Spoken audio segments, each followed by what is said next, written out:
United States of America president Asim మున్నీర్కి ఒక ఆదేశం ఇచ్చినట్టు తెలుస్తుంది. రీసెంట్గా పాకిస్తాన్ ప్రధాని షెహబాజ్ షరీఫ్ వాషింగ్టన్ వెళ్ళి అమెరికా అధ్యక్షతన జరిగిన బోర్డ్ ఆఫ్ పీస్, ఏది గాజాలో శాంతి నెలకొల్పడానికి, గాజా పునర్నిర్మాణానికి ఆయన నెలకొల్పిన బోర్డ్ ఆఫ్ పీస్లో పాల్గొనడానికి ఈ పాక్ ప్రధాని షెహబాజ్ షరీఫ్ వెళ్ళినప్పుడు ఆయన స్కూల్ పిల్లాడిగా ట్రంప్ నిలబడ్డం మనం చూసాం.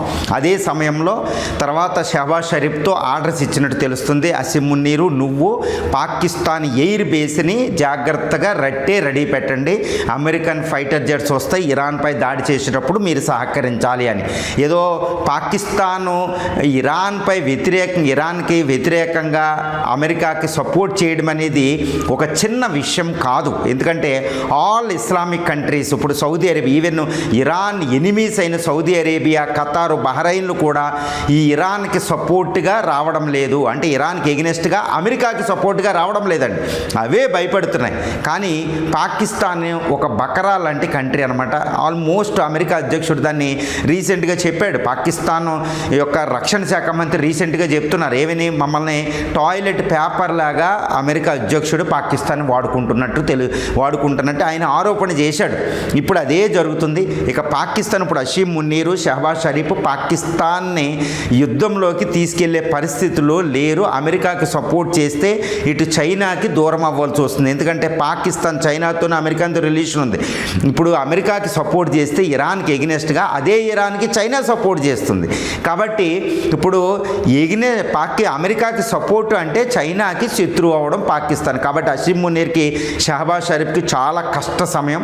అదేవిధంగా ఒక ఇస్లామిక్ కంట్రీ మీద అమెరికా అటాక్ చేస్తుంటే ఇప్పుడు పాకిస్తాన్ సపోర్ట్ చేయడం అంటే ఇప్పుడు పాకిస్తాన్లో ఉన్న తీవ్రవాద సంస్థలన్నీ కూడా అసీం మున్నీర్ మీద అటాక్ చేసే పరిస్థితి ఉంది. పాక్ ఆర్మీని చిత్రుగా చూసే అవకాశం ఉంది. ఇప్పటికే బలూచిస్తాన్లో BLA, తర్వాత ఖైబర్ పఖ్తూన్ఖ్వాలో నార్త్ వెస్టర్న్ ఫ్రాంటియర్ ప్రావిన్స్లో TPP తెహ్రీక్-ఈ పాకిస్తాన్ తాలిబాన్ ఇప్పటికీ అటాకులు చేస్తుంది. ఇక మిగిలిన తీవ్రవాద సంస్థలు కూడా పాక్ ఆర్మీని అసీం మున్నీర్ మీద చిత్రుగా చూసే అవకాశం ఉంది, చైనాని చిత్రుగా చూసే అవకాశం ఉంది. మరి పాకిస్తాన్ ఏ ఎయిర్ బేస్ని అమెరికాకి వాడుకోవడానికి ఇవ్వబోతుందంటే Karachi air base, Nur Khan air base, అదేవిధంగా సర్గోదా ఎయిర్ బేసులు, తర్వాత క్వెట్టా ఎయిర్ బేసులు, ఇవన్నీ కూడా ఈ ఇరాన్ పాకిస్తాన్కు ఉన్న 1000 కిలోమీటర్ సరిహద్దుకి చాలా దగ్గరలో ఉంటుంది.